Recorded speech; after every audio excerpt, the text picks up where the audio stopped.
नमस्कार। आज हम जानते हैं 2024 में गुरु पूर्णिमा कब है, इसका शुभ मुहूर्त, पूजा विधि तथा इसके महत्व के बारे में भी समझेंगे। गुरु पूर्णिमा हिंदी माह आषाढ़ की पूर्णिमा तिथि को मनाई जाती है।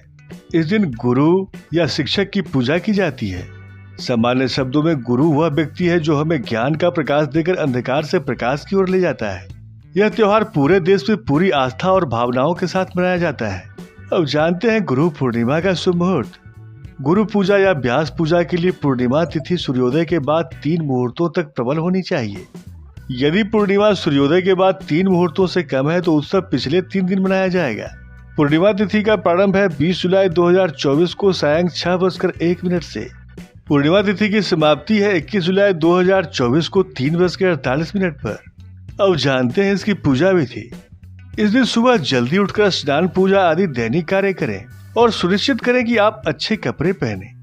इसके बाद व्यास जी के चित्र पर पुष्प और अच्छी सुगंध वाली माला चढ़ाएं और फिर अपने गुरु के दर्शन करें। अपने गुरु को कुर्सी पर या कहीं बैठाएं और फिर माला चढ़ाएं। इसके बाद अपने गुरु को वस्त्र, फल, फूल, माला और कुछ पैसे के रूप में दक्षिणा अर्पित करें और फिर उनका आशीर्वाद प्राप्त करें। अब जानते हैं गुरु पूर्णिमा का महत्व।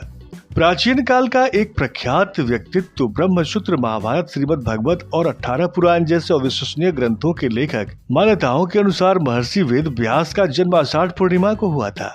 वेद व्यास ऋषि पराशर के पुत्र थे। हिंदू शास्त्रों के अनुसार वेद व्यास सभी काल अर्थात भूत, वर्तमान और भविष्य सभी कालों से अवगत थे।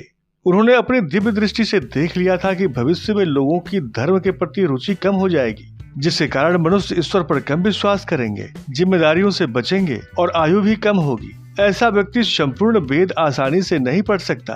अतः महर्षि व्यास ने वेदों को 4 भाग में विभाजित किया ताकि कम समझ और याददाश्त वाले लोग इस ज्ञान का उपयोग कर सके। उन्होंने वेदों को 4 भागों में विभाजित कर उनका नाम ऋग्वेद, यजुर्वेद, सामवेद और अथर्ववेद रखा, जिसके कारण वे वेद व्यास नाम से प्रसिद्ध हुए। इन 4 वेदों का ज्ञान उन्होंने अपने शिष्यों वैशंपायन, सुमंत मुनि, पैल और जैमिनी को दिया। चूंकि यह ज्ञान काफी रहस्यमय और कठिन था, इसलिए उन्होंने 5वें वेद के रूप में पुराणों की रचना की। इन पुराणों में उन्होंने वेद के ज्ञान को रोचक कहानियों के रूप में समझाया। उन्होंने अपनी शिष्या रोमाहर्षण को पुराणों का ज्ञान दिया।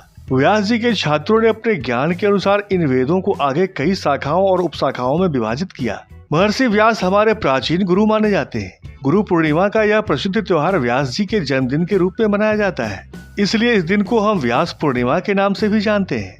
हमें अपने गुरुओं को व्यास जी का अंश मानकर उनकी पूजा करनी चाहिए। इस दिन सिर्फ गुरु को ही नहीं बल्कि परिवार के बड़े बुजुर्गों जैसे माता, पिता, भाई, बहन आदि को भी गुरु के तुल्य मानना चाहिए। गुरु के आशीर्वाद से ही विद्यार्थी को ज्ञान मिलता है, उसे सभी मानसिक रुकावटों से छुटकारा मिलता है। गुरु का आशीर्वाद किसी के भी कल्याण के लिए काफी है। व्यक्ति को जीवन में ज्ञान की वृद्धि और शुभता का अनुभव होता है। गुरु की कृपा से संसार की सभी विद्याएं, शक्तियां और ज्ञान प्राप्त की जा सकती हैं।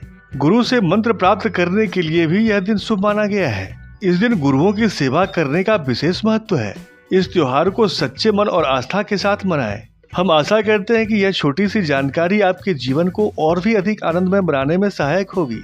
इंस्पायरिंग सनातना की ओर से आप सभी को गुरु पूर्णिमा की हार्दिक शुभकामनाएं। साथ में मुझसे अनुरोध है कि ऐसे ही रोचक तथ्यों को जानने और समझने के लिए इंस्पायरिंग सनातना को सब्सक्राइब करें तथा लाइक और शेयर से हमारा उत्साहवर्धन करें। कमेंट के माध्यम से अपना सुझाव भेजें जिससे हम अपनी प्रस्तुति के अनुरूप कर सकें। धन्यवाद।